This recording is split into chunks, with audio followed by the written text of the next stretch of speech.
৮ বছরেও চামড়া শিল্প নগরীতে গড়ে ওঠেনি কোনো চিকিৎসা কেন্দ্র, নেই শ্রমিকদের আবাসন সুবিধাও।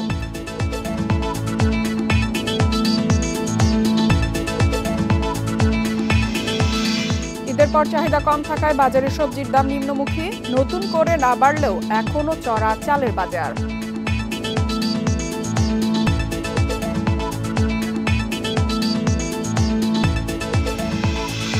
বিশ্ববাজারে জ্বালানি তেলের দাম 2 মাসের মধ্যে সর্বোচ্চ, ইরানে ইসরায়েলি হামলায় সরবরাহ বিঘ্নের শঙ্কা।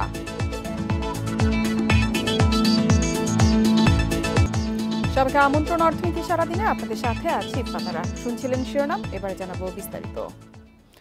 চালুর 8 বছরেও সাভারের চামড়া শিল্প নগরীতে গড়ে ওঠেনি কোনো চিকিৎসা কেন্দ্র। কোনো শ্রমিক অসুস্থ হলে নিতে হয় সাভার বা দূরে ঢাকা মেডিকেলে, এতে মেলে না সঠিক সময়ে চিকিৎসা, নেই শ্রমিকদের আবাসন সুবিধাও।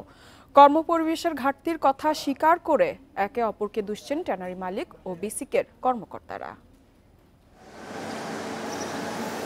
হাজারীবাগ থেকে 2017 সালে সব ট্যানারি স্থানান্তর করা হয় সাভারের চামড়া শিল্প নগরীতে, কিন্তু 8 বছর পেরিয়ে গেলেও নিশ্চিত হয়নি শ্রমিকদের আদর্শ কর্মপরিবেশ। চামড়া শিল্প নগরীর বিভিন্ন ট্যানারিতে কাজ করেন 15,000-এর মতো শ্রমিক। কোরবানির সময় এর সঙ্গে যোগ হয় আরও অনেক মৌসুমী শ্রমিক, কিন্তু শিল্পনগরীতে আবাসন, চিকিৎসা সহ শ্রমিকদের মৌলিক চাহিদা পূরণের কোনো ব্যবস্থা নেই। হাসপাতাল না থাকায় দুর্ঘটনায় পড়লে বা অসুস্থ হলে শ্রমিকদের ছুটতে হয় ঢাকায়। আবাসনের সুযোগ না থাকায় প্রতিদিন যাতায়াত করতে হয় হাজারীবাগ থেকে। ধরেন একটা অ্যাক্সিডেন্ট হয়েছে, ঠিক আছে, এখানে কোনো তো মেডিকেল হাসপাতাল নাই, দূরান্ত যাইতে হবে। একটা চিকিৎসালয় সৃষ্টি হলে তৈরি করলে আমাদের জন্য সবচেয়ে বেশি ভালো হয়, আমাদের কর্মজীবী লোকদের জন্য আর কি। শিল্পনগরীতে শ্রমিকদের স্বাস্থ্যসেবা থেকে বঞ্চিত হওয়ার পেছনে প্রকল্প বাস্তবায়নকারী সংস্থা বিসিকের উদাসীনতাকে দায়ী করছেন ট্যানারি মালিকরা। বিসিক আপনার এই যে দ্বিতীয় প্রকল্প হাতে নিয়েছিল, কিন্তু অদ্যাবধি এটার আলোর মুখ আমরা দেখতে পাইনি। তো আমরা মনে করি যে এটা যাতে দ্বিতীয় প্রকল্পটা, দ্বিতীয় ফেজ যাতে দ্রুততার সহিত আপনার নিয়ে আপনার এটাকে বাস্তবায়ন করে। বিসিক বলছে শিল্পনগরীতে হাসপাতাল নির্মাণের দায়িত্ব তাদের নয়, তবে ভবিষ্যতে ভেবে দেখা হবে। মজুরির বিষয়, তাদের স্বাস্থ্যের বিষয়, এই বিষয়গুলো নিয়ে আমাদের এখানে আগের যে লেআউট বা আমাদের যে পরিকল্পনা সেখানে এভাবে ছিল না।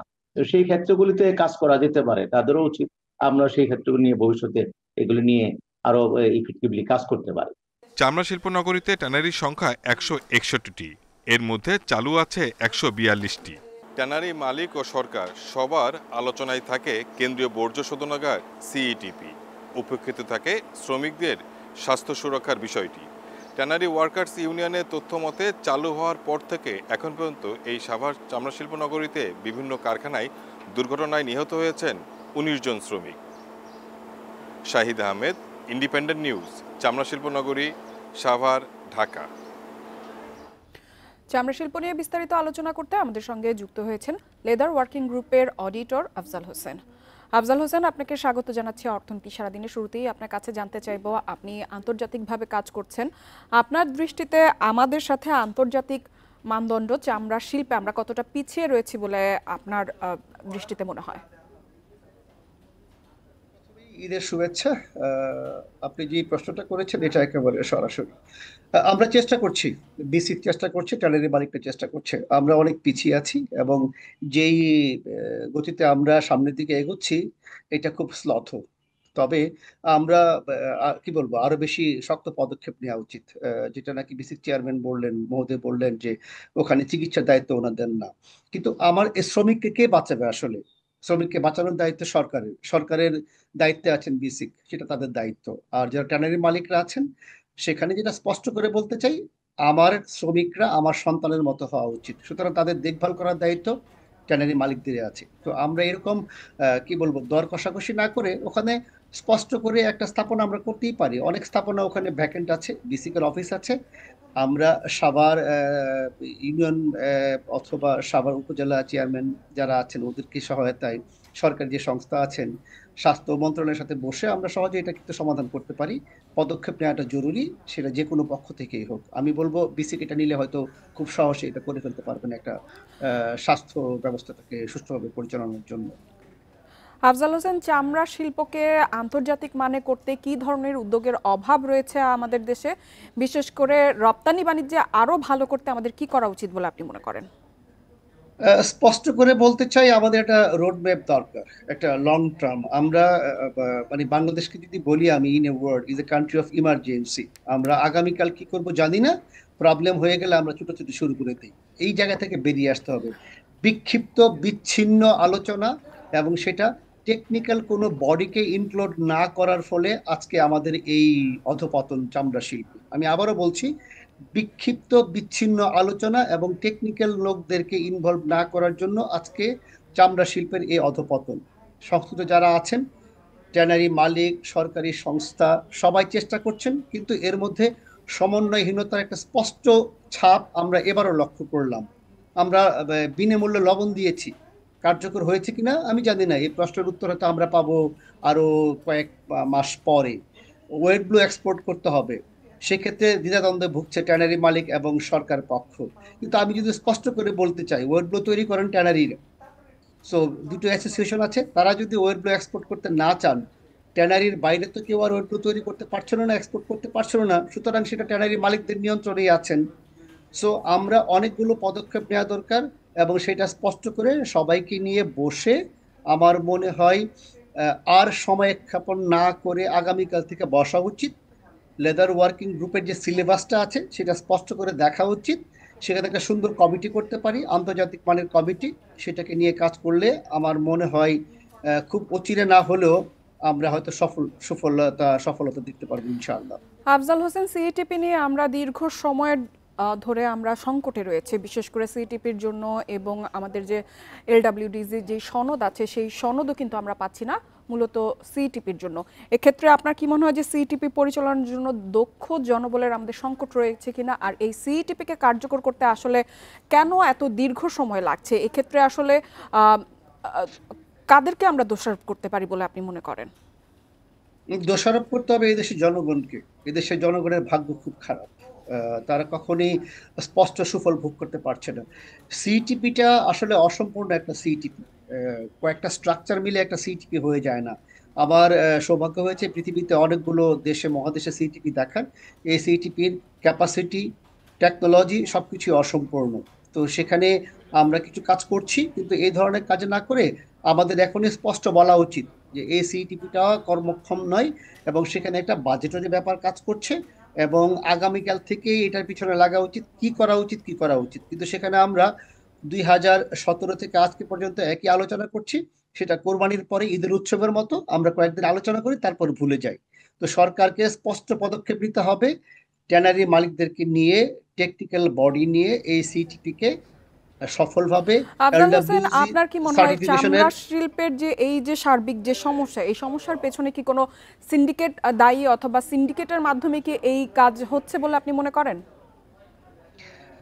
সিন্ডিকেট শব্দের বাংলা আমি জানি না, সো আমরা যখনই কোনো কিছু উপায় খুঁজে না পাই আমরা তখন সিন্ডিকেটকে দোষ দিয়ে দিই।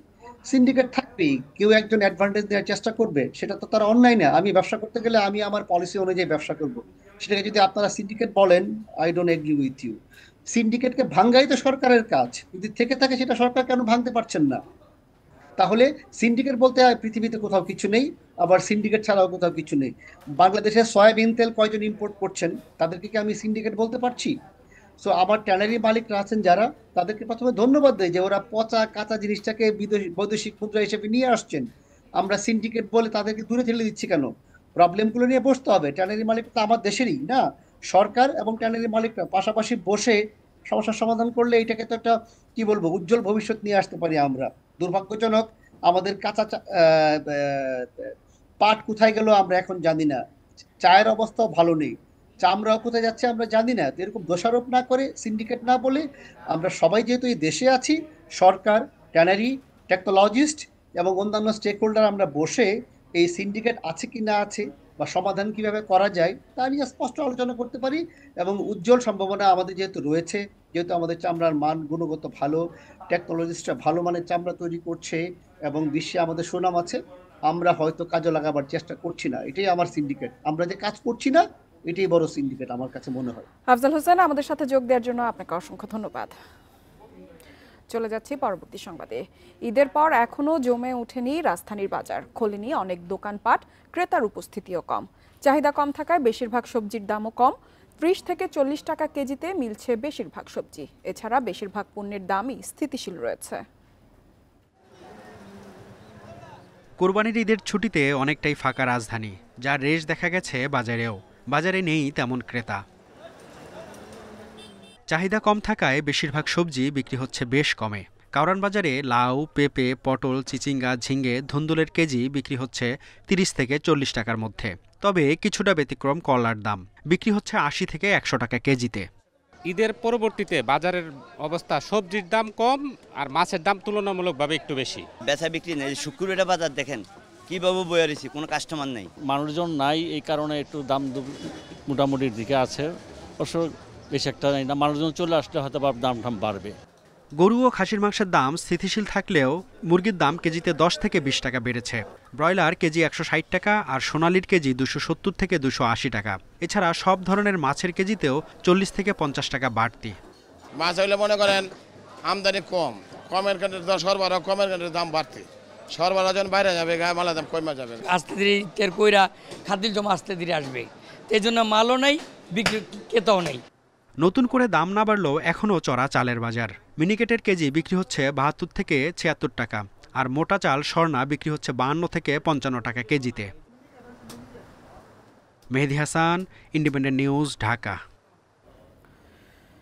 ঋণের গতি কমে যাওয়ায় ব্যাংক খাতে গ্রাহকের আমানত যেভাবে বাড়ছে, ঋণ হিসাব সেভাবে বাড়ছে না। বাংলাদেশ ব্যাংকের তথ্য মতে গত বছরের অক্টোবর-ডিসেম্বর প্রান্তিকের চেয়ে এ বছরের জানুয়ারি-মার্চে ব্যাংকগুলোয় গ্রাহকের ঋণ হিসাব যেখানে বেড়েছে 5,15,421টি, সেখানে আমানত হিসাব বেড়েছে 24,59,289টি।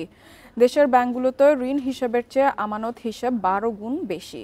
কেন্দ্রীয় ব্যাংকের তথ্য বলছে মার্চে ব্যাংকে গ্রাহকদের মাথা পিছু ঋণের পরিমাণ বেড়ে দাঁড়িয়েছে 12,73,963 টাকা। গত বছরের ডিসেম্বরে যা ছিল 13,01,750 টাকা।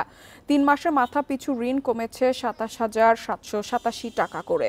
ব্যাংকিং খাত সংশ্লিষ্টরা বলছেন, অর্থনীতিতে মন্দাভাবের কারণে উদ্যোক্তারা প্রকল্প নেওয়া কমিয়েছেন, নতুন ব্যবসা শুরুর হারও কমেছে। ঋণের চাহিদা কমার ফলে ঋণ হিসাব খোলা কমেছে। বেসরকারি ব্যাংকগুলোয় ঋণের প্রবৃদ্ধি টানা 6 মাস ধরে 8% নিচে রয়েছে। বাংলাদেশ ব্যাংক বলছে, দেশের ব্যাংক খাতে ঋণ বেশি শহরাঞ্চলে।